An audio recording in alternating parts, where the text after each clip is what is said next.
मुश्किलों से भाग जाना आसान होता है, मुश्किलों से भाग जाना आसान होता है, हर पहलू जिंदगी का इम्तिहान होता है। डरने वालों को मिलता नहीं कुछ जिंदगी में, डरने वालों को मिलता नहीं कुछ जिंदगी में, और लड़ने वालों के कदमों में जहान होता है, लड़ने वालों के कदमों में जहान होता है। नमस्कार दोस्तों, मैं आनंद आर्या आप सभी का स्वागत करता हूं द फास्ट मोटिवेशन के राजनीति की रणनीति सीरीज में। आज एक खास विषय पर बात करने वाले हैं और वो है कि ग्राम प्रधान के चुनाव में हम अपने नतीजे को कैसे बदल सकते हैं। मतलब दोस्तों, आप यदि देखे होंगे ग्राम प्रधान का जब चुनाव होता है तो कई लोग ऐसे होते हैं जिनका पार्टिकुलर पकड़ होता है और वैसे लोगों को ज्यादा वोट आता है, अधिकतर लोग उन्हीं को वोट करते हैं। या फिर आप ये भी देखे होंगे जो पिछले बार ग्राम प्रधान रह चुके हैं या फिर जो वर्तमान में ग्राम प्रधान हैं, उनका पकड़ थोड़ा ज्यादा होता है और उन लोगों को आप कैसे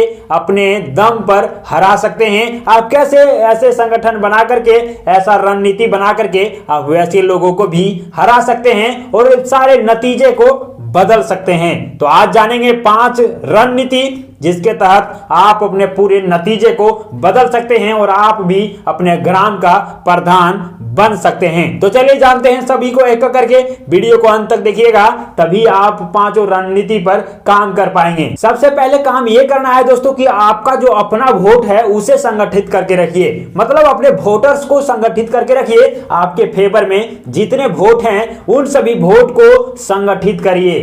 ऐसा ना हो कि आपके वोट धीरे धीरे टूटते हुए चले जाए। आपका जितना ही वोट हो, भले ही कम क्यों ना हो, लेकिन उसको आप संगठित करके रखिए और अपना पैसा, समय और जितना भी टाइम वगैरह हो, संसाधन हो, उसके 80% आप यूज कीजिए वैसे लोगों को संगठित करने में जो आपका अपना वोटर है। और अपने वोटर पर यदि आप पकड़ बनाना शुरू करेंगे तो आपको देखने को मिलेगा कि नहीं, मेरा तो अपना वोट कहीं टूट करके नहीं जा रहा है। और साथ ही साथ आप ये भी प्रयास करिए कि वैसे क्षेत्र जहां पे आपको वोट नहीं मिलने वाले हैं वहां पे भी आप अपना पकड़ बनाने का प्रयास करिए। लोगों से बात करिए, वैसे लोग जो आपको देखने को मिलेगा कि वैसे लोग जो किसी जाति, किसी खास धर्म या फिर किसी वर्ग के हैं, और वैसे लोगों से यदि आप बात करेंगे तो हो सकता है कि कुछ लोग आपके साथ आ जाएं, और यदि आ जाएंगे तो उधर से भी आपका वोटर्स बढ़ना शुरू हो जाएगा।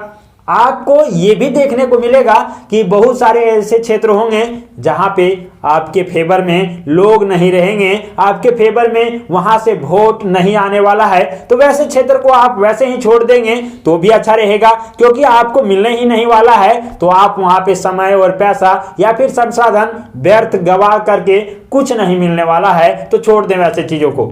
अब हम बात करते हैं जो अगला स्ट्रेटजी होगा, तो ये है दोस्तों कि जहां पे आपका पकड़ नहीं है, या फिर वो हो सकता है कोई पार्टिकुलर व्यक्ति हो, या फिर हो सकता है कोई पार्टिकुलर जाति हो, या फिर किसी पार्टिकुलर धर्म हो, वैसे लोग यदि आपको सपोर्ट नहीं करते, वहां पे आपको ये स्ट्रेटजी अपनाना होगा कि जैसे कोई पार्टिकुलर जाति का है, उस पार्टिकुलर जाति का वोट आपको नहीं मिलेगा, तो ऐसा करिए कि उस जाति में देखिए कि किस व्यक्ति का पकड़ उस पूरे जाति में है, और वैसे लोगों को यदि आप वहां से खड़ा करा देते हैं, उम्मीदवार बना देते हैं, तो आपका जो सामने वाला होगा, जो आपसे द्वंद्वी होगा, उसका वोट कम होगा। और वैसे लोग जो मान लीजिए 100 ही वोट लेकर के आएगा वो उम्मीदवार, तो 100 वोट आपके लिए बहुत मायने रखेगा। इसीलिए जहां पे आपका पकड़ नहीं है वहां पे आप ऐसे वोट को तोड़ भी सकते हैं, और उसका जो वोट है वो उस व्यक्ति को मिल जाएगा, ना ही आपको मिलेगा, ना ही आपके विपक्ष वाला जिससे आपका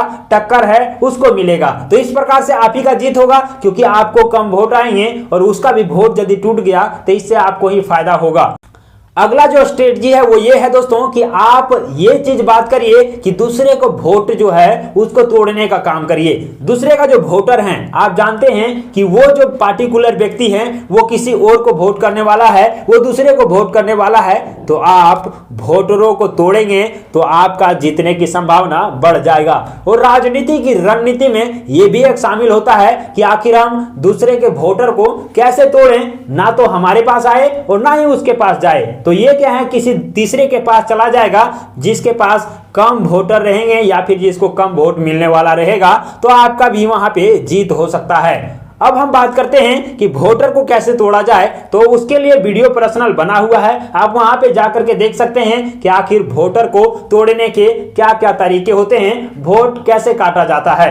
अब अगले स्ट्रेटजी की बात करें तो दोस्तों, राजनीति की रणनीति में यह भी चीज आपको सीखना होगा कि आखिर हम अपना गुप्तचर कैसे बनाएं और दूसरा जो विपक्षी दल है जिससे हमारा टक्कर है उसके द्वारा बनाए गए रूल्स को और उसके द्वारा बनाए गए स्ट्रेटजी को कैसे जानें। यह भी राजनीति की रणनीति ही है। और ये जो विषय है ये ट्रेनिंग का विषय होता है, लेकिन मैं आपको थोड़ा सा बताने का प्रयास करूंगा कि ऐसे आपके जो विश्वासी लोग हैं उसको तैयार करिए और वैसे लोगों को तैयार करके आप सामने वाले के टीम में उसको शामिल कराइए ताकि वहां के सारे गतिविधियों को आपको बता सके और आप उसके अनुसार से एक्शन ले सकें। इससे क्या होगा, आप जानेंगे कि उसका अगला स्ट्रेटजी क्या है, उसका अगला रणनीति क्या है और उसके आधार पर आप भी काम करना शुरू करेंगे और आपको भी उसके कमियां और उसके खामियां दोनों चीजें पता चलेगा। आप कहीं पे भी देखेंगे, रामायण देख लीजिए, महाभारत देखिए, सभी जगह गुप्तचर देखने को मिलेगा। इसीलिए आपको भी राजनीति के इस युद्ध में गुप्तचर बनाना जरूरी हो जाएगा और यदि आप बना लेते हैं तो यकीन मानिए कि आपका जीतने का संभावना कई गुना ज्यादा हो जाएगा। अगले स्ट्रेटजी की यदि बात करें तो आपको यह चीज ध्यान रखना होगा दोस्तों कि महिला शक्ति का उपयोग करना है वोट के लिए। अब आप कहेंगे कि हमारे यहाँ महिला उम्मीदवार का नहीं है, तो कोई बात नहीं है, वहां पे भी आप महिला शक्ति का उपयोग कर सकते हैं। महिला उम्मीदवार रहे तब भी और नहीं भी रहे तब भी, क्योंकि महिलाओं को देखा जाए तो महिला अपने महिला वोटर्स को बहुत बेहतरीन तरीके से समझा पाती है, अपने बात को बता पाती है। लेकिन वहां पे आप चले जाएंगे तो हो सकता है कि आप जितने अच्छे तरीके से नहीं बता पाएंगे उतने अच्छे तरीके से आपका महिला कैंडिडेट उनको समझा सकती है। तो आप यदि वहां पे पुरुष उम्मीदवार हैं तो महिला आपके घर में जरूर होंगे कोई, उनसे आप बात करा सकते हैं, उनसे आप कह सकते हैं कि जाकर के घरों पर मिलिए। लोग वहां पे जाकर के घर से भी बात करते हैं, उनके किचन में भी जा सकते हैं, उनसे कहीं पे भी बात कर सकते हैं और महिलाओं की बात अच्छी तरीके से समझती है और उसको अमल भी करती है। तो आपका एक स्ट्रेटजी जो महिला शक्ति का उपयोग है, आप राजनीति में अपने ग्राम प्रधान के चुनाव में बेहतरीन तरीके से कर सकते हैं।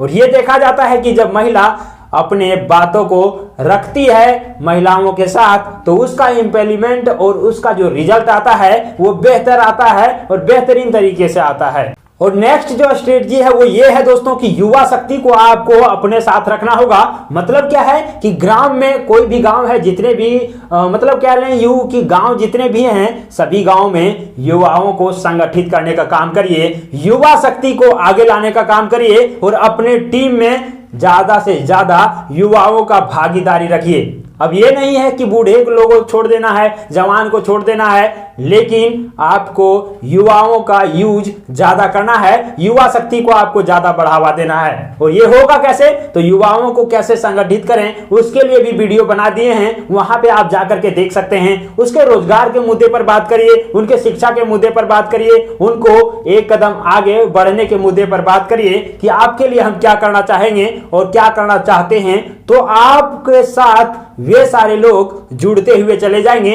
और आपका जो प्लानिंग है वो सफल होते हुए चला जाएगा। और यकीन मानिए कि जिस ओर जवानी चलती है उस ओर जमाना चलता है। यदि आपके साथ जवान युवा पीढ़ी रहेंगे तो आप ही के तरफ पर्दा भारी रहेगा। तो यह स्ट्रेटजी आपको अपनाने की जरूरत है और युवा शक्ति को अपने साथ आने की जरूरत है। अपने साथ जितना हो सके युवाओं को शामिल करिए, युवाओं से मिलिए, युवाओं से बात करिए, युवाओं को कहिए कि आपको भी आगे आने की जरूरत है। और यदि हर गांव में आपका कम से कम 20 से 25 युवा आपके साथ हो गए तो जानिए कि वो युवा जिसको भी वोट करने कहेंगे ज्यादा लोग उन्हीं के कहे अनुसार वोट करते हैं। क्योंकि गांव में देखे होंगे बहुत सारे बूढ़े बुजुर्ग होते हैं जिनको कुछ पता नहीं होता है, वो राय लेता है ऐसे ही युवाओं से। तो आप इसको यदि आप अपने हैंडल में कर लेंगे, आपके साथ रहेंगे, तो यकीन मानिए कि आप जीत करके रहेंगे और पूरा नतीजा जो किसी दूसरे के फेवर में था वो पूरा बदल करके आपके फेवर में आ जाएगा।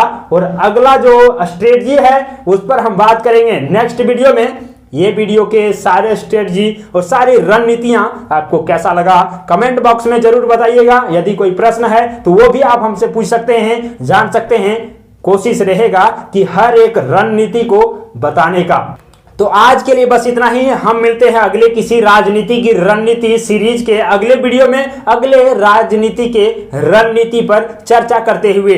तो तब तक के लिए खुश रहिए, खुशियां बांटते रहिए। जय हिंद, वंदे मातरम।